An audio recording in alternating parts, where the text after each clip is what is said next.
What's going on, guys? It's Nate Morsey here, and today I wanted to cover the basics, the fundamentals of the framework of appointment setting over the phone. So, this framework, so to speak, that I've been working on, I've been doing this for the past 3 years. I've tweaked it, I've optimized it, I've made it better, and this right here has literally allowed me to make 10K in 30 days as a setter. Now, realistically, that is not very possible for setters. That's like closer money in the high ticket space. And this framework helped me get there. So I want to give it to you guys. And keep in mind, as we keep progressing through the program, we're going to go more in depth. We're going to go more high level, but we need to build your foundation on solid rock. So actually pay attention so you get the most out of this shit.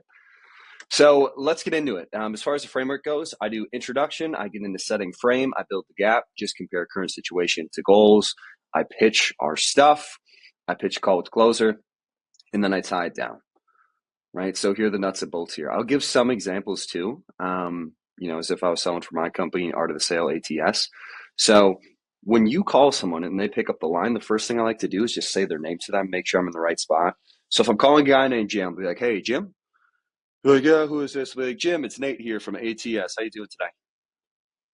And that's what I do. Like, oh, I'm good, man. I'm good. What about you? I'm fantastic. I was just giving you a call because I saw you opted in one of our ads on Instagram talking about potentially getting into sales. I don't know if that rings a bell. Like, yeah, cool.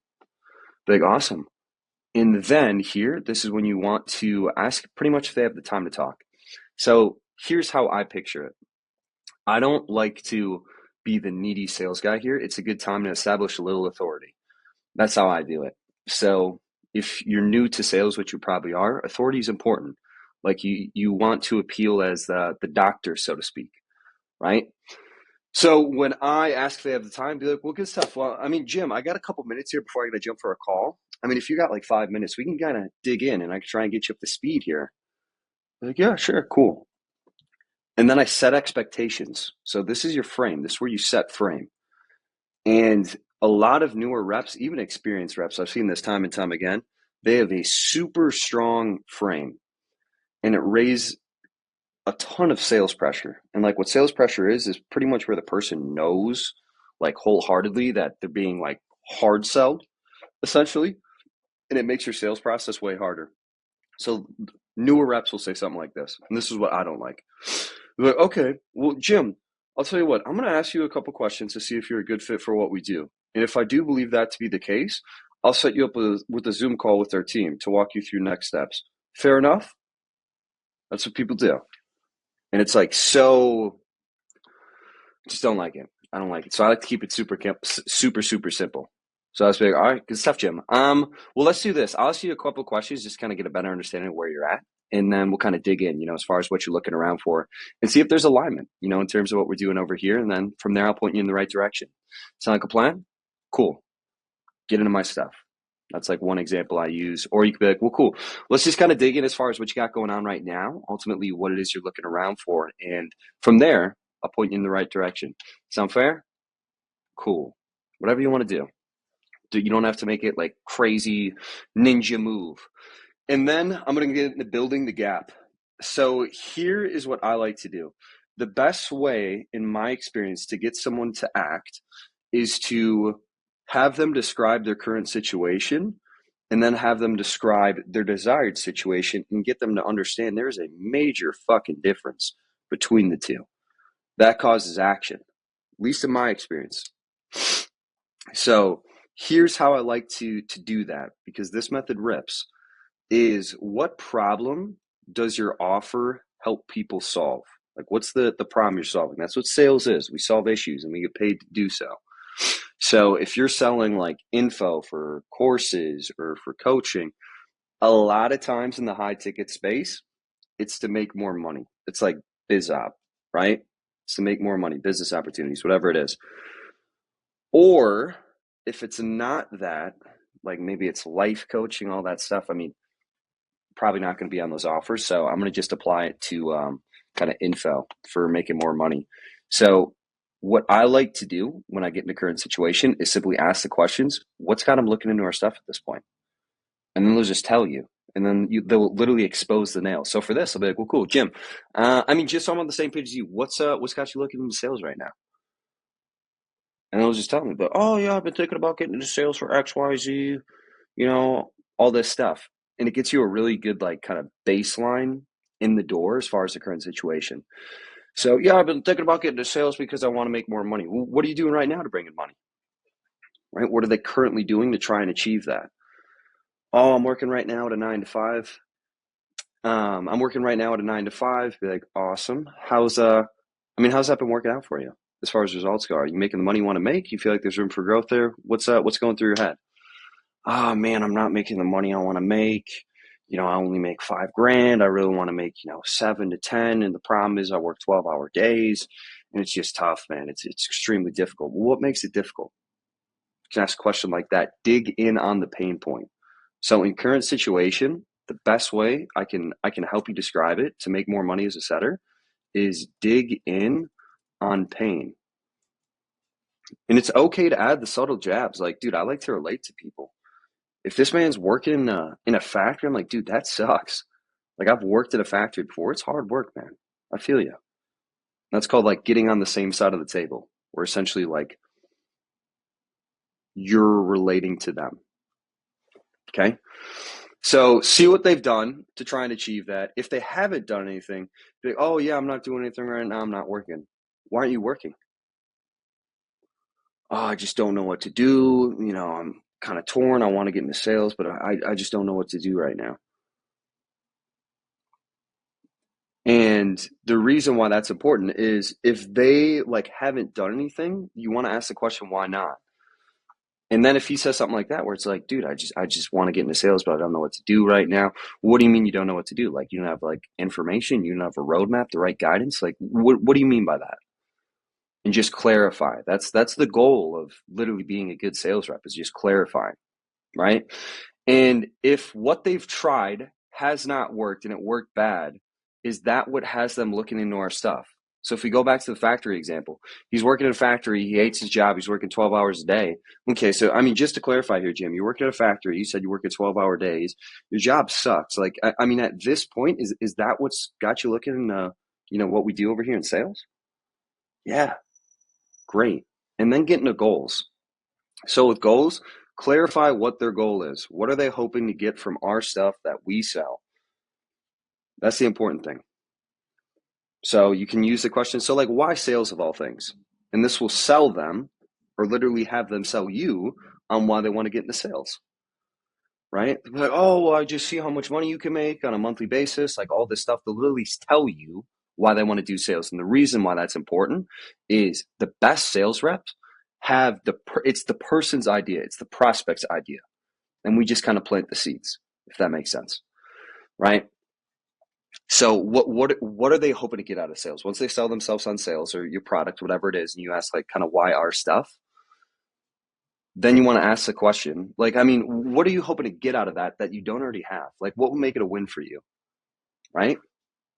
And then, they might say more money. They might say get freedom to, travel, location, to retire, whatever it is, and then compress it with the time frame. So, how soon are you looking to retire? Like, how soon are you looking to actually make 10K a month? What's your time frame on the goal? Like, oh, 2 years. So in 2 years, you literally want to double your income and like plant some doubt there. You know what I mean? Like plant the seed, because they need help, dude. If they knew what they were doing, they'd be there, right? And then it's a good point to get permission to pitch your stuff. So I always like to get permission to pitch, and it lowers sales pressure. It makes the sales process easier. Well, Jim, I got to say, I appreciate you shooting it straight with me. Would you mind if I kind of shared a little bit more in terms of what we're doing over here and how I think we might be able to help? Yeah, go ahead. Right? And now I can tailor the pitch towards what they're struggling with. Now, here's something a lot of newer reps do, is they hit them with the kitchen sink. But okay, so we help people scale to get to 5 to 10K a month as an appointment setter. And through this, we provide coaching, we provide mentorship, we provide coursework, everything you would possibly need to see success. Our guys have been doing this for 3 years. They've made up to 46 grand a month in sales. They're incredible. They're number one in the industry, and they oversell. You don't need to oversell. Some of the best sets I've ever had is when I'm not selling a ton. Like, I don't give away a ton of information, right? So if we tailor the pitch to the factory guy who works super long, he's not making the money he wants to make. He hates his life and he wants to get in sales. I'm going to tailor the pitch towards him. Like, I mean, to give you some of the nuts and bolts and, kind of the 30,000 foot view, so to speak. I mean, we help people like you, kind of stuck, working a dead end job. They work 12 hours a day. They don't really like what they want to do. They know they want to get into sales to make more money, to, ultimately scale to 10K a month, but they don't know how. So we provide them with the roadmap, the structure, the strategy that they need to actually get some traction in the space. And then what are their thoughts on that? So, I mean, that was a little bit of a monologue, Jim. I mean, what are your thoughts on that? Is that something you feel like could potentially help? Yeah, no. And they're going to literally sell you on it, right? And then at that point, you pitch the call with the closer. So the key here, guys, is to always appeal to the prospect's best interest. At the end of the day, it's about helping them. It's not about you, it's about them. So appeal to their interests, right? One thing I always like to do, super simple, is what I think would help you out the most, like at this point, Jim, is honestly just jumping on Zoom with a member of my team. They can really go in depth with you in terms of how we may be able to actually help you get into sales, find some traction, ultimately scale to 10K a month. But I mean, it's up to you. Is that something you want to do, or what's going through your head? Always ask if they want to. This gauges their intent. You don't want to throw bad stuff on a calendar, especially if you're getting a commission setting gig. You only get paid for deals closed. So make it their idea. And it weeds out the people that are just tire kickers, right? So they say, yeah, no, that's something I wanted to do. Cool. Tie it down. Awesome. Well, you pull up your calendar. I'll pull up ours. And I mean, Jim, is there anyone else you take your decisions like this with? Or is this one of those things, it's kind of your department, you take care of this alone? Something like that. Essentially find out if another person's required to help them make a decision. Wife, spouse, whatever it is. This also varies on industry as well, because we want both decision makers on the call. This is paramount. You can't miss this. And then are they a morning, afternoon, or evening type of people? Right? Ask that question. Are you guys like morning people, afternoon, evening? What usually works best for you guys? And then offer times in that range and confirm the time zone. Dude, if you're setting remote, you have to confirm the time zone. Like, I cannot tell you how many times I even did this as a new rep, where I would confirm so you want to do 3 p.m. and they're in Pacific, you're on Eastern, fucked. So confirm the time zone. What time zone are you in, Jim? Are you Pacific, Eastern, Central, Mountain? On Pacific. So cool. By you, it's what? 7 a.m.? 7 a.m. Awesome. And then have your time. Once they pick it, they say yes. Repeat it back to them. Okay, cool. So you said you want to do 6 p.m. Thursday, correct? Cool. Now a note here to add is always try and set within the next 24 hours. You got to realize, dude, shit comes up. People have lives. The longer you go down, like later in the week, more days out, the more you increase your likelihood of a no-show, right? Where they just don't show up to the call. They go ghost. They fall off the face of the earth, right? So always set as soon as possible if you can, especially as a newer rep. And then just confirm it, right? So like, okay, so just to confirm, 10 a.m. Eastern for Monday, that's rock solid for you, right? So as long as like aliens don't come through your town, you're all set to go for 10 a.m. on Monday? Yes, cool. Then they're all set, send them on their way. So to recap, these are the basics. These are the fundamentals. Like I said, as we go more in depth, we're going to get into more the ninja, the tactical stuff. That's like the veteran advanced move, but I want you to get the bare bones here, and I will see you in the next one.